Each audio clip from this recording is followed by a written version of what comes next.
आप सभी को अवसान मैया ननद भाभी की कहानी सुनाने जा रही हूँ। आशा है कि आप सबको पसंद आएगी।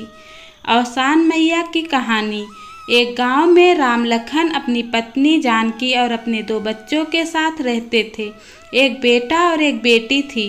बेटा बड़ा था, पूरा परिवार बहुत धार्मिक था। बेटे के विवाह के लिए रिश्ते आने लगे तो राम लखन ने बेटे का विवाह बहुत धूमधाम से किया। पूरा परिवार खुशी से रहता था।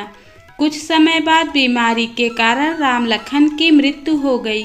पति की मृत्यु का दुख जानकी सह नहीं पाई और उनकी भी मृत्यु हो गई। अब घर में भाई भाभी और बहन थी। बहन का बचपन से ही पूजा पाठ में बहुत मन लगता था।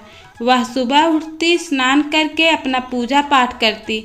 उसकी भाभी पूजा पाठ, दान पुण्य कुछ भी नहीं करती थी और ननद को भी मना करती, लेकिन ननद प्रत्येक दिन पूजा पाठ करती।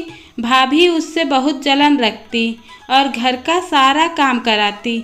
एक दिन ननद पड़ोस में किसी काम से गई तो देखा वहाँ अवसान माता की पूजा हो रही है।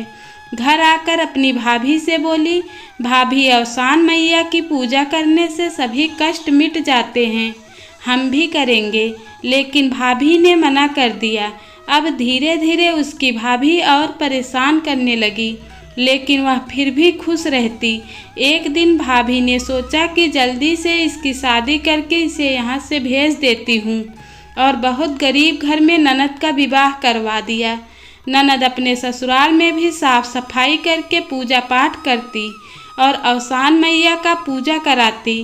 कुछ ही समय में धन वैभव से घर भर गया और एक सुंदर सा पुत्र हुआ। इधर भाई ने भाभी से कहा कि बहन को गए बहुत दिन हो गए, एक बार ले आता हूँ। भाभी ने भी सोचा गरीब घर में गई है, चलो देखती हूँ कैसी है। जब भाई बहन के घर पहुँचा तो बड़ा सा घर, नौकर चाकर देखकर बहुत खुश हुआ और बोला, बहन मैं तुम्हें लेने आया हूँ। बहन बहुत खुश हुई। सास से बोली तो सास ने बहुत सारा गहना पहनाकर बहू को विदा किया। जब भाभी ने ननद को देखा तो उसे देखते ही दंग रह गई और कहा, कैसी हो ननद जी, और ये गहने पीतल के हैं क्या? ननद बोली, मैं ठीक हूँ भाभी, और गहने सोने के हैं। अवसान मैया की कृपा से किसी चीज़ की कमी नहीं है। भाभी तो और जलने लगी। एक दिन गांव में किसी के घर से दुरदुरिया का बुलावा आया तो ननद ने कहा, भाभी मैं दुरदुरिया अवसान मैया की पूजा में जा रही हूँ, आप बेटे का ध्यान रखना। इतना कहकर वह चली गई। इधर भाभी भोजन पका रही थी।